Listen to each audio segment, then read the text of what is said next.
ഇപ്പൊ അവിയെ പോലെ തന്നെ അവന്റെ അമ്മയ്ക്കും അറിയാം അഭിയുടെ ഭാഗത്തെ തെറ്റെന്താണെന്ന്. അവരെ കൊണ്ട് തന്നെ നവീച്ചെ തിരുത്താൻ നോക്കാം നമുക്ക്. അതിന് കഴിയില്ല മോളെ. അഭി പറഞ്ഞാലും ചരിച്ച പറഞ്ഞാലും നവി അത് കേൾക്കണമെന്നില്ല. ഇനിയിപ്പോ കൂടുതൽ അതിനെ നിർബന്ധിക്കുകയാണെങ്കിൽ അതിന്റെ കാരണം മോളുടെ ചേച്ചി തിരക്കും. പിന്നെ അവളോട് നമുക്ക് സത്യങ്ങൾ പറയേണ്ടി വരും. അത് കേട്ട ശേഷം സാധാരണ പെൺകുട്ടികളെ പോലെ അവളെല്ലാം ഉൾക്കൊള്ളാൻ തയ്യാറാവുകയാണെങ്കിൽ അതോടെ നമുക്ക് അഭി അടിച്ച് വെളിയിൽ കളഞ്ഞിട്ട് നവിയെയും കുഞ്ഞിനെയും പൊന്നുപോലെ നോക്കാമായിരുന്നു. പക്ഷേ അങ്ങനെ ഒരു സാഹചര്യം പ്രതീക്ഷിക്കണ്ടല്ലോ. ചേച്ചിയുടെ സ്വഭാവം എനിക്കും എന്റെ അമ്മയ്ക്കും അച്ഛനും നന്ദുനും ഒക്കെ നന്നായിട്ട് അറിയാം. ദേഷ്യം വന്നു കഴിഞ്ഞാൽ പിന്നെ കൺട്രോൾ ചെയ്യാൻ പറ്റില്ല. എല്ലാ സത്യങ്ങളും കേട്ട് ചേച്ചി ആത്മഹത്യയെ പറ്റി ചിന്തിക്കുവാണെങ്കിൽ കഷ്ടം നമുക്ക് തന്നെയല്ലേ മുത്തശ്ശ. ചേച്ചിയുടെ കുഞ്ഞിനെ നോക്കാൻ ഇവിടെ ആളുണ്ടെന്ന് ചേച്ചിക്ക് അറിയാം. അതുകൊണ്ട് ഉറപ്പായിട്ടും എല്ലാം അറിഞ്ഞ ശേഷം ചേച്ചി എന്തെങ്കിലും കടങ്കൈ ചെയ്യും. തൽക്കാലം അത് ഒഴിവാക്കല്ല വേണ്ടത്. പ്രാർത്ഥിക്കുക ആദർശേട്ടന് ആപത്തൊന്നും ഉണ്ടാവാതിരിക്കാൻ വേണ്ടിയിട്ട്. അമ്മേ, പ്രാർത്ഥന ഫലിച്ചമ്മേ.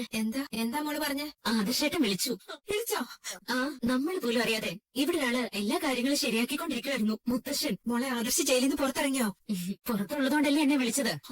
ആദർശേട്ടന് ഒന്നും സംഭവിച്ചിട്ടില്ല. ഒരു കുഴപ്പമില്ല. സന്തോഷത്തോടെ ഇരിക്കാൻ എന്നെ വിളിച്ചു പറഞ്ഞു. ബാക്കിയൊന്നും വിശദമായിട്ട് പറഞ്ഞിട്ടില്ല. ഇന്നിനി ഏതായാലും മനസമാധാനത്തോടെ കിടന്നുറങ്ങാം. ഇത്രയും നേരം ഞാൻ ദൈവങ്ങളെ നേരിട്ട് കണ്ടു മോളെ. അതുപോലെ ഞാൻ പ്രാർത്ഥിച്ചുകൊണ്ടിരുന്നത്.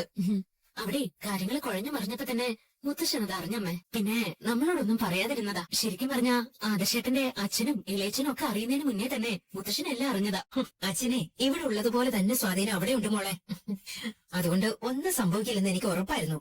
പക്ഷെ ഒരു കാര്യം, നമ്മളെ സ്നേഹിക്കുന്നവര് മാത്രം തൽക്കാലം ഇത് അറിഞ്ഞാൽ മതി. ജലജ അവന്റെ മോന്റെ കാര്യങ്ങൾ അറിഞ്ഞ ശേഷം ഒടിക്കുന്നു ഒതുങ്ങിയിട്ടുണ്ട്. എങ്കിലും ആദർശ് ജയിലിൽ കിടക്കുന്നതിന്റെ സന്തോഷം അവളുടെ മനസ്സിൽ എന്തായാലും ഉണ്ടാവും. അതവള് പുറമെ കാണിക്കാതിരിക്കുക. അതുപോലെ തന്നെ മോളുടെ ചേച്ചി അഭിയൊക്കെ ആദർശിന്റെ ജയിൽവാസം നമ്മൾ അറിയാതെ ആഘോഷിക്കുന്നുണ്ടാവും. അഭിയെ ജയിലിൽ കിടത്തിയതിന് ദൈവം തിരിച്ചടി കൊടുത്തു നവി എപ്പോഴും പറഞ്ഞുകൊണ്ടിരിക്കുന്നത്. അവരൊക്കെ നല്ലതുപോലെ സന്തോഷിക്കട്ടെ. അവരൊക്കെ നന്നായി ചിരിക്കട്ടെ. ഞാൻ പറയുന്നതേ മോളെ, ആദർശ് തിരിച്ചു വന്നാലും 1-2 ദിവസം അവനെ ഒന്ന് മറച്ചു നിർത്തണമെന്നാ. നമുക്ക് ആൾക്കാരുടെ സ്വഭാവം മനസ്സിലാക്കാൻ അത് നല്ലതാ. അതെന്ത് വേണമെങ്കിലും ചെയ്യാമേ. ആദർശേട്ടൻ വിളിച്ചല്ലോ. ഇനിയിപ്പോ എന്ത് നാടകം കളിക്കാനും ഞാൻ ഒരുക്കുക. കഴിഞ്ഞ കുറെ മണിക്കൂറുകള് തീ തിന്നാ ഞാൻ കഴിഞ്ഞത്. ആദർശേട്ടൻ ആദ്യം വിളിച്ചില്ല. പിന്നീട് ജയിലിലാണെന്ന് പറഞ്ഞു. അതിനിടയ്ക്കാ നന്ദുവിന് ആക്സിഡന്റ് ഉണ്ടായത്. മൊത്തത്തില് തല വെട്ടിപ്പൊളിക്കുന്ന അവസ്ഥയായിരുന്നു എനിക്ക്. അതീന്നാ ഇപ്പൊ എന്തായാലും മോചനം കിട്ടിയത്. നീ ഇവിടെ നിന്നിട്ട് പെട്ടെന്ന് എങ്ങോട്ടാ മുങ്ങിയത്? ഞാനൊരു കോള് വന്നിട്ട് പുറത്തോട്ട് പോയാമേ. എന്റെ അമ്മ, ഞാൻ ഇന്നലെ അനാമയുടെ വീട്ടിൽ പോയിരുന്നു. അവിടുന്ന് ഞാനൊരു കേക്കൊക്കെ മുറിച്ചിട്ടാ വന്നത്. ആഹാ, നമുക്ക് ഇന്നോട് ഒരു കേക്ക് മുറിക്കണ്ടേ? അല്ല, ഇവിടെ കേക്ക് മുറിക്കാൻ പറ്റുമോ? ഇനി അങ്ങനെ ചെയ്തു കഴിഞ്ഞാൽ ഞാൻ ചെയ്ത തെറ്റ് നവ്യെ അറിയിക്കും അമ്മായി. അത് ശരിയാ. എന്തായാലും ഈ വീട്ടിലുള്ളവരൊക്കെ ഇപ്പൊ ജഡം കണക്കാ നടക്കുന്നത്. ചത്ത മാതിരി. നമുക്ക് മാത്രം എന്നും തിരിച്ചടി കിട്ടിയ പോരല്ലോ അമ്മേ. ഇപ്പൊ ജയിലിൽ കിടക്കുന്നവൻ അവന്റെ എല്ലാ സ്ഥാപനത്തിൽ നിന്നും എന്നെ ഒഴിവാക്കിയില്ലേ? അവന്റെ അനിയനെ കൊണ്ട് ഇപ്പൊ എന്റെ ഉള്ള ജോലിയും കൂടി കളയിച്ചില്ലേ? അതിനവൻ കുറച്ചു കാലം അകത്ത് കിടക്കണമേ. നിന്നെ തരം താഴ്ത്തിയ ശേഷം അവനൊരു തിരിച്ചടി കിട്ടാൻ വേണ്ടി ഞാൻ നേർച്ചയും വഴിപാടുമായിട്ട് നടക്കുമായിരുന്നു. എന്തായാലും ഇപ്പോഴെങ്കിലും ദൈവം എന്റെ വിളി കേട്ടു. അനാമികയുടെ അച്ഛനും അമ്മയൊക്കെ ഇപ്പൊ വലിയ സന്തോഷത്തില. എന്ന് വെച്ചാലേ അത്രത്തോളമാണ് അവര് നിരാശരായിട്ട് നടക്കുന്നത്. അനാമികമായിട്ടുള്ള ബന്ധം പിരിയുമ്പോ പോലും നഷ്ടപരിഹാരം എന്തെങ്കിലും കിട്ടുമെന്ന് ഉറപ്പില്ല. അങ്ങനെ ഒരു സാഹചര്യത്തിൽ അവർക്ക് ഈ വാർത്ത ചെറിയൊരു വാർത്തയല്ല. സങ്കടം നടിച്ചു വന്നാ മതി. എന്തായി അമ്മായി?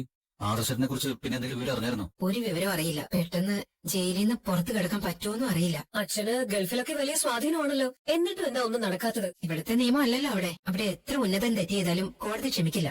അത് ശരിയാമ്മ. അവിടെയൊക്കെ പോയി പെട്ടുകഴിഞ്ഞാലേ പിന്നെ രക്ഷപ്പെടാൻ വലിയ പാടാ. എന്തായാലും നിങ്ങൾക്ക് രണ്ടുപേർക്ക് സന്തോഷമായില്ലേ? ഇപ്പം 10-15 ദിവസം ജയിലിൽ കിടന്നതല്ലേ? ഇപ്പോ ആദർശം അതിനേക്കാൾ കൂടുതൽ കിടക്കൊന്നും വ്യക്തമായി. അതും നാട്ടിലെ ജയിലിലല്ല, ഗൾഫിലെ ജയിലിൽ. ആ സന്തോഷം രണ്ടാളും അടക്കി പിടിച്ച് നടക്കുന്നത് പുറമെ കാണിക്കാൻ ഒരു മാർഗം ഇല്ലാത്തോണ്ട്. എന്റെ നായനമോളെ, ഇവൻ ചെയ്ത തെറ്റിന്റെ വലുപ്പം എന്താണെന്ന് എനിക്ക് അറിയാവുന്നതുകൊണ്ട് ആദർശനോട് എനിക്കിപ്പോ നിങ്ങളെയൊക്കെ പോലെ സ്നേഹം തന്നെയാ. എന്ന് വെച്ചാ ഇവന് വേണ്ടി ത്യാഗം ചെയ്ത പയ്യനാണ് ആദർശ്. സത്യം പറഞ്ഞ ഇവൻ ഇന്ന് ഈ വീട്ടിൽ നിൽക്കുന്നത് പോലും ആദർശന്റെ കൃപ കൊണ്ടല്ലേ? അത് അറിയാവുന്ന എനിക്ക് ഒരിക്കലും ആദർശവും ജയിലിൽ കിടക്കണമെന്ന് ആഗ്രഹിക്കാൻ പറ്റില്ല. നിങ്ങൾ രണ്ടിനെയും കണ്ടു കഴിഞ്ഞാലേ ഞങ്ങൾക്ക് ശ്വാസം മുട്ടും. അതുകൊണ്ട് നീയൊക്കെ ഇന്ന് പോകാൻ നോക്ക്. എന്നാ വാ മോനെ, രണ്ടും ഇനി പരസ്പരം നോക്കിയിരുന്ന് കരയത്തേ ഉള്ളൂ. ഈ അഭിനയം ഉണ്ടല്ലോ, ഇത് കുറച്ചുകൂടി മുന്നോട്ട് കൊണ്ടുപോകണം മോളെ. അവര് സന്തോഷിക്കട്ടെ. മോളെ എന്നെയൊക്കെ വെറുക്കുന്നവര് ഇഷ്ടം പോലെ സന്തോഷിക്കട്ടെ. എന്നാലും മുത്തശ്ശന്റെ കാര്യം ഞാൻ ആലോചിക്കായിരുന്നു. ആദർശേട്ടൻ ജയിലിലായ കാര്യം ആദ്യം അറിഞ്ഞത് മുത്തശ്ശനാ. എന്നിട്ട് അത് അറിയാത്തതുപോലെ നടക്കുമായിരുന്നു. മോളെ, മുത്തശ്ശനെ അവൻ ജയിലിൽ കിടക്കുന്നത് സങ്കല്പിക്കാൻ പോലും കഴിയില്ല. ഇവിടെ ഇരുന്നുകൊണ്ട് തന്നെ അവനെ രക്ഷിക്കാൻ നിസ്സാരമായി കഴിയുന്ന അച്ഛന് നന്നായി അറിയാം. അല്ലെങ്കിൽ എത്ര ആവശ്യതയുണ്ടെന്ന് പറഞ്ഞാലും അടുത്ത ഫ്ലൈറ്റിൽ അച്ഛൻ ദുബായിലെത്തിയനെ. നീ എവിടെയാണ് ഇങ്ങനെ കറങ്ങി നടക്കുന്നത്? ഇവിടെ എല്ലാരും ആദർശ ജയിലായതിന്റെ സങ്കടത്തില. അമ്മയാണെങ്കിൽ ജോലി എടുത്ത് മടുത്ത് നടക്കുക. അപ്പൊ പിന്നെ അമ്മയും കൂടെ കൊണ്ടുപോയി പുറത്തുനിന്ന് ഫുഡൊക്കെ കഴിച്ചിട്ട് വരാം. ക്രിസ്മസ് ന്യൂ ഇയർ ഒന്നും നമുക്ക് അത്ര വലുതായിട്ട് ആഘോഷിക്കാൻ പറ്റിയില്ലല്ലോ. അതിന് പകരം ഇനിയുള്ള ദിവസം നമുക്ക് ആഘോഷമായിട്ട് പോണം. ഇവർക്ക് നല്ല പൈസ കിട്ടി തുടങ്ങി. ഇവര് മോഡലായതിനു ശേഷം ഒരുപാട് കോള് വരുന്നുണ്ട്. നല്ല പൈസ തന്നാലേ പോകത്തുള്ളൂ എന്നുള്ള നിലപാടില്ല ഞാൻ. നവ്യ, ഇനി നീ ഏൻ ജ്വല്ലറിയുടെ മോഡലായ മാത്രം മതി. അത് തന്നെ നിനക്ക് നല്ല വരുമാനം ഉണ്ടാക്കി തരും. മോളെ, മൂർത്തീസ് ജ്വല്ലറിയുടെ എതിരാളികളല്ല ഇവര്. മൂർത്തീസ് ജ്വല്ലറി മുങ്ങിക്കൊണ്ടിരിക്കുന്ന ഒരു കപ്പല. അതിനെ മൊത്തത്തിൽ മുക്കാൻ നമുക്ക് സഹകരിക്കാൻ മോളെ.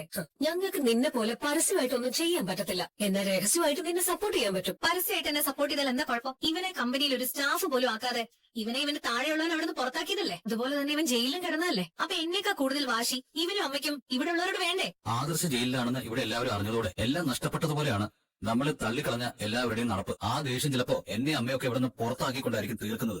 വെറുതെ എന്തിനാ മുറിവിൽ കുത്തി നോവിക്കുന്നത്? കാര്യങ്ങൾ ഇങ്ങനെ അങ്ങ് പോട്ടെ. മൂർത്തീസ് ജ്വല്ലറി 1ാം സ്ഥാനത്ത് നിന്ന് 2ാം സ്ഥാനത്തേക്ക് മൂക്കുകുത്തും. അങ്ങനെ താഴോട്ട് പോവുകയും ചെയ്യും. ആ സമയത്ത് AN ജ്വല്ലറിയുടെ പരസ്യ മോഡലായി നീ വെട്ടിത്തിളങ്ങും.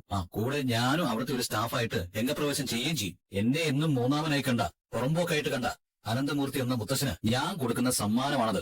അമ്മ പോയി റെഡി ആയിട്ട് വാ. ഇവള് പറഞ്ഞ പോലെ നമുക്കൊന്ന് പുറത്തു പോയിട്ട് വരാം. ഞാൻ ദേ വരുന്നു. പക്ഷെ ഇവിടെ ഒരുത്തി പോണ്ടാന്ന് പറഞ്ഞ പെട്ടത് തന്നെ. ഇന്ന് അങ്ങനെ പറഞ്ഞാലും അമ്മ വരണം. എന്നാ ശരി, ഞാൻ നോക്കട്ടെ മോളെ. അച്ഛാ, രണ്ടാൾക്കും ഒരു സന്തോഷ വാർത്തയുണ്ട്. നയനേച്ചി ഇപ്പൊ വിളിച്ചിരുന്നു. ആദർശേട്ടൻ ജയിലിലല്ല. എന്താ സംഭവിച്ചതെന്നൊന്നും ചേച്ചി പറഞ്ഞില്ല. പിന്നെ ഈ സന്തോഷം മറ്റാരെ അറിയിക്കണ്ടെന്ന് ചേച്ചി പ്രത്യേകം പറഞ്ഞിട്ടുണ്ട്. അങ്ങനെ പറയാൻ കാര്യമുണ്ട് മോളെ. അവിടെ ജലജയും അവളുടെ മോനും ഒക്കെ ആദർശമോൻ ജയിലിലായെന്ന് അറിഞ്ഞ ശേഷം വലിയ സന്തോഷത്തിലായിരുന്നല്ലോ. പിന്നെ നവ്യയെ ഞാൻ ഇടയ്ക്ക് വിളിച്ചപ്പോഴും അവളോട് ചെയ്ത ചതിക്കാണ് നയനയ്ക്ക് നന്ദുട്ടിനൊക്കെ ഈ തിരിച്ചടി കിട്ടിയതെന്നാ അവള് പറയുന്നത്. ഞാനിങ്ങനെ കിടന്നിട്ടും നവ്യേച്ചി ഇങ്ങോട്ട് വന്നില്ലല്ലോ. എനിക്കതിൽ പരാതിയൊന്നുമില്ല. പക്ഷെ സത്യങ്ങൾ അറിയാതെ അഭിയെ അവന്റെ അമ്മയും ചേച്ചി ഇങ്ങനെ സപ്പോർട്ട് ചെയ്യുന്ന കാണുമ്പോഴാ സങ്കടം. ഏതായാലും മോളെ, നമ്മുടെ പ്രാർത്ഥന ദൈവങ്ങൾ കേട്ടല്ലോ. ഒരിക്കലും ജയിലിൽ കിടക്കേണ്ടവനല്ല നമ്മുടെ ആദർശമോൻ. സത്യം പറഞ്ഞ ഈ വാർത്ത അറിയുന്നവരെ ജീവൻ പോയ പോലെ നടക്കുകയായിരുന്നു. ഇപ്പോഴാ ശ്വാസം നേരെയത്. അനിയുടെ മുത്തശ്ശന്റെ സ്വാധീന ആദർശേട്ടനെ രക്ഷിച്ചെന്നാ ചേച്ചി പറഞ്ഞത്. അത് പിന്നെ കൊച്ചുമോൻ ജയിലിലാണെന്ന് അറിഞ്ഞാൽ സാറ് പിന്നെ വെറുതെ ഇരിക്കുവോ? അനന്തമൂർത്തി എന്ന് പറഞ്ഞാൽ നമ്മളൊന്നും കരുതുന്ന പോലെ നിസ്സാരക്കാരനല്ലല്ലോ. ഇവിടെ മാത്രമല്ല, അദ്ദേഹത്തിന് ഗൾഫിലും നല്ല പിടിയുണ്ട്. പാവം, നയനമോൾക്ക് വയറ്റിലൊരു കുഞ്ഞുള്ളതുകൊണ്ട് ഈ സമയത്ത് ഇതുപോലുള്ള വാർത്തകളൊന്നും അവള് കേൾക്കാൻ പാടില്ലാത്തതായിരുന്നു. ഇപ്പൊ എന്തായാലും എന്റെ മോൾക്ക് സന്തോഷമായിട്ടുണ്ടാവും. ഇതറിയുന്നവരെ എന്തുമാത്രം മോള് വിഷമിച്ചു കാണും. തീ നിന്നായിരിക്കും എന്റെ മോൾ ഓരോ നിമിഷവും തള്ളി നീക്കിയത്. അതുകൊണ്ട് വിളിച്ചപ്പോ വലിയ സന്തോഷത്തിലായിരുന്നു. സത്യം പറഞ്ഞ ചേച്ചിയുടെ കോള് വന്നപ്പോ എന്റെ നെഞ്ചൊന്ന് പടഞ്ഞതാ. ഇനി പറയാൻ പോകുന്നത് എന്താണെന്ന് അറിയില്ലല്ലോ. അത് മാത്രമല്ല, ഇത് അറിഞ്ഞതിന് ശേഷം നമ്മൾ ആരും അങ്ങോട്ട് വിളിച്ചതുമില്ലല്ലോ. ഇനിയിപ്പോ അതേപറ്റി പറയാനാണെന്നാ ഞാൻ കരുതിയത്. എല്ലാം നമ്മൾ ചിന്തിച്ച പോലെ വന്നല്ലോ മോളെ. അതിന് ഈശ്വരനോട് നന്ദി പറയണം. അവിടെ പ്രശ്നങ്ങളൊക്കെ ആണെങ്കിൽ എത്രയും പെട്ടെന്ന് പുറപ്പെടാൻ നോക്കാം ആദർശേട്ടാ. ഇനി കുഴപ്പങ്ങളൊന്നുമില്ല. ഇവിടെ എല്ലാം സോൾവ് ചെയ്ത് കഴിഞ്ഞു. മുത്തച്ഛന്റെ സ്വാധീനം എത്ര ഉണ്ടെന്ന് എനിക്ക് നേരിട്ട് ബോധ്യപ്പെട്ട ദിവസങ്ങളാ കടന്നുപോയത്. ജയിലിൽ പോയിരുന്നെങ്കിൽ എന്ന് പുറത്തു വരുന്ന പോലും പറയാൻ പറ്റില്ലായിരുന്നു. ഞങ്ങൾ എല്ലാവരും ആ പേടിയിലായിരുന്നു. എന്റെ അടുത്ത് അമ്മയുണ്ട്, ഞാൻ കൊടുക്കാം. ദാ. ഹലോ മോനെ, മറ്റു കുഴപ്പമൊന്നുമില്ലല്ലോ? ഇല്ലെന്നേ, ഞാൻ ഉടനെ ഇവിടുന്ന് തിരിക്കും. ഇനി മോൻ ഇതുപോലെ ഒറ്റയ്ക്കൊന്നും പോകരുത് കേട്ടോ. എന്റെ കാര്യം വിട്ടേക്ക് മോനെ. മോളാണെങ്കിൽ ശരിക്കും തീ തിന്നുമായിരുന്നു. അതിന്റെ ഇടയ്ക്ക് ആരും നീ ജയിലിലാണെന്ന് വിളിച്ച് പറയുകയും ചെയ്തു. അതാരാണെന്നാ ഞാനും ആലോചിക്കുന്നത്. എന്തായാലും എന്നെ മാനസികമായിട്ട് തകർക്കാനാ നോക്കിയത്. അങ്ങനെ തകർന്നു കഴിഞ്ഞാൽ ഇവിടത്തെ പോലെ തന്നെ നാട്ടിലെയും ബിസിനസ് തകരുമെന്ന് എതിരാളികൾക്ക് അറിയാം. അതാ അവര് ലക്ഷ്യം വെച്ചത്. ഞാൻ പിന്നെ വിളിക്കാവേ. ആമേ. എങ്ങോട്ടാ എല്ലാരും കൂടെ? അതെ, ഇവർക്ക് പുറത്തോട്ടൊന്ന് പോണോന്ന് പറഞ്ഞു. എന്തൊക്കെ പർച്ചേസ് ഉണ്ടെന്ന്. പർച്ചേസിന് വേണ്ടി മാത്രമല്ല, ഞങ്ങളൊന്ന് കറങ്ങാനും കൂടി വേണ്ടിയാ പോകുന്നത്. അല്ലടാ, ഇതിനകത്തിരുന്നിട്ടേ ശരിയാവുന്നില്ല. അല്ല, നീയും പോവാണോ ജലജെ? അത് പിന്നെ മോള് നിർബന്ധിച്ച് വിളിക്കുമ്പോ നിന്റെ ജോലിയൊക്കെ കഴിഞ്ഞായിരുന്നോ? എല്ലാം തീർത്തു വെച്ചിരിക്കുകയായിട്ട്. അല്ല, ഇനി തീർന്നില്ലെങ്കിൽ ഇവിടെ മറ്റാൾക്കാരുണ്ടല്ലോ പണിയൊക്കെ ചെയ്യാനായിട്ട്. അങ്ങനെ ചെയ്താ പോരാ. ഇവള് ചെയ്യേണ്ടത് ഇവള് തന്നെ ചെയ്യണം. എന്നാ പിന്നെ ഞാൻ വരുന്നില്ല മോളെ. പൊയ്ക്കോ. പക്ഷേ നീ പെട്ടെന്ന് ഇങ്ങ് വരണം. വന്നോളാ ഏട്ടത്തി. അമ്മയ്ക്ക് എന്ത് പറ്റിയെന്ന് എനിക്ക് മനസ്സിലാവുന്നില്ല. രണ്ടടുപ്പ് എരിഞ്ഞോണ്ടിരുന്ന വീടായിരുന്നു ഇത്. അതിപ്പോ ഒന്നായെന്ന് മാത്രമല്ല, എല്ലാവർക്കും അമ്മ തന്നെ വെച്ചുവിളമ്പി കൊടുക്കുന്നുണ്ട്. അതിൽ അമ്മയ്ക്ക് കുഴപ്പമൊന്നുമില്ലല്ലോ. പിന്നെ നീ എന്താണ് സംസാരിക്കുന്നത്? ഇനിയിപ്പോ കുഴപ്പമുണ്ടായാലും ഇവള് ചെയ്യേണ്ടതെല്ലാം ഇവള് തന്നെ ചെയ്തേ പറ്റൂ. ജോലിക്കാരോടും പറഞ്ഞിട്ടുണ്ട് ഇനി എന്ന് വരണ്ടെന്ന്. ഇവള് തന്നെ എല്ലാം ചെയ്യട്ടെ. ശരി ശരി, ഞങ്ങൾ പോയിട്ട് വരാം അമ്മായി. അല്ല, ജയിലിൽ കിടക്കുന്ന ആളെ പറ്റി എന്തെങ്കിലും വിവരമുണ്ടോടി? ഇതുവരെ ഇല്ല. അഭി ജയിലിൽ കിടക്കുമ്പോഴേ നീ ആദർശേട്ടനൊപ്പം പുറത്ത് ഒരുപാട് ചുറ്റി കറങ്ങിയതല്ലേ? അതുകൊണ്ട് എനിക്കിവിടെ വലിയ കുറ്റബോധം ഉണ്ടാവേണ്ട കാര്യമൊന്നുമില്ല. അതിൽ എനിക്ക് വിഷമമൊന്നും ഇല്ല ചേച്ചി. ചേച്ചി എവിടെയെന്ന് വെച്ചാൽ പോയിട്ട് വാ. ഞാൻ പറഞ്ഞത് നിനക്ക് ഓർമ്മയുണ്ടല്ലോ. പെട്ടെന്ന് ഇങ്ങ് വന്നേക്കണം. ഞാൻ പെട്ടെന്ന് വന്നോളാം. വാ പോ. അമ്മേ, നിങ്ങൾക്ക് എന്തിനാ അവരെ ഇങ്ങനെ പേടിക്കുന്നത്? പോട്ടെ മോളെ. ചില നേരത്ത് നമ്മൾ എല്ലാവർക്കും കീഴടങ്ങി കൊടുക്കുന്നത് നല്ലതാ. അതിന്റെ ആവശ്യം എന്താന്ന് ഞാൻ ചോദിക്കുന്നത്. ഇനിയിപ്പോ അതേപ്പറ്റി ചർച്ച ചെയ്താൽ നല്ലൊരു യാത്രയുടെ സുഖം കളയണ്ട. വാ. എന്റെ മോൻ ജയിലിൽ കിടക്കുമല്ലേ, അത് ആഘോഷിക്കാൻ പോവായിരിക്കും. അതിന് തന്നെയാ പോകുന്നത്. അവർക്കൊപ്പം കഥകൾ അറിയാതെ ചേച്ചി നിൽക്കുന്നതാ എന്റെ സങ്കടം. അവളെ സന്തോഷിക്കട്ടെ മോളെ. അവളുടെ അവസ്ഥ എന്താണെന്ന് നമുക്കറിയാലോ. അവളെ ഓർത്ത് എനിക്ക് സഹതാപം മാത്രമേ ഉള്ളൂ. എനിക്ക് ചേച്ചിയെ കുറിച്ച് ഓർക്കുമ്പോ പേടിയാ തോന്നുന്നേ. സത്യങ്ങളൊക്കെ അറിയുമ്പോ എന്തായിരിക്കും അവസ്ഥയെന്ന് പറയാൻ പറ്റില്ല. അവൾ അഭിയെ കൊല്ലട്ടെ, കൊന്നാലും ഒരു കുഴപ്പമില്ല. നവീനുണ്ടല്ലോ, അവനെ കൊണ്ട് കേസിൽ നിന്ന് നവിയെ നമുക്ക് രക്ഷിക്കാം. ആദർശേട്ടനെ കുരുക്കിയതിന് പിന്നിലും അഭിയുടെ കൈ ഉണ്ടായിരിക്കും അമ്മേ. അവന്റെ അച്ഛനും മുത്തശ്ശനും ഒക്കെ അതേ സംശയം തന്നെ. ഇവിടെ ഇപ്പൊ തുടങ്ങിയ AN ജ്വല്ലറിയാ ഗൾഫിൽ നമ്മുടെ പ്രധാന എതിരാളി. ആ AN ജ്വല്ലറിയുടെ പരസ്യത്തിനാ നവ്യ പോയതും. അതിന് പിന്നിലൊക്കെ അഭിയുടെ ബുദ്ധിയാണെന്ന് പറയാൻ പറ്റത്തില്ല. അനി ചാർജ് എടുത്തപ്പോ തന്നെ അഭിയെ ഒഴിവാക്കി. ആ വൈരാഗ്യം അവന്റെ ഉള്ളിൽ കിടന്ന് തിളയ്ക്കോ? തിളച്ചോട്ടെ, പക്ഷേ അതെല്ലാം അവന് തന്നെ തിരിച്ചടിയാവത്തേ ഉള്ളൂ. അവളുടെ സംസാരത്തിനൊക്കെ ഞാൻ മറുപടി പറയണോടി. ഒന്നും വേണ്ട ഏട്ടത്തി. ഞങ്ങൾ എന്താന്ന് വെച്ചാൽ ചെയ്തോളാം. അവൾക്കൊന്നും അറിയാത്തിടത്തോളം കാലം ഇങ്ങനെയൊക്കെ സംസാരിക്കും. സംസാരിക്കുവാണെങ്കിൽ അവളുടെ നാവിന് നീയും ഇവനും കൂടി കടിഞ്ഞാണ്ടിടണം.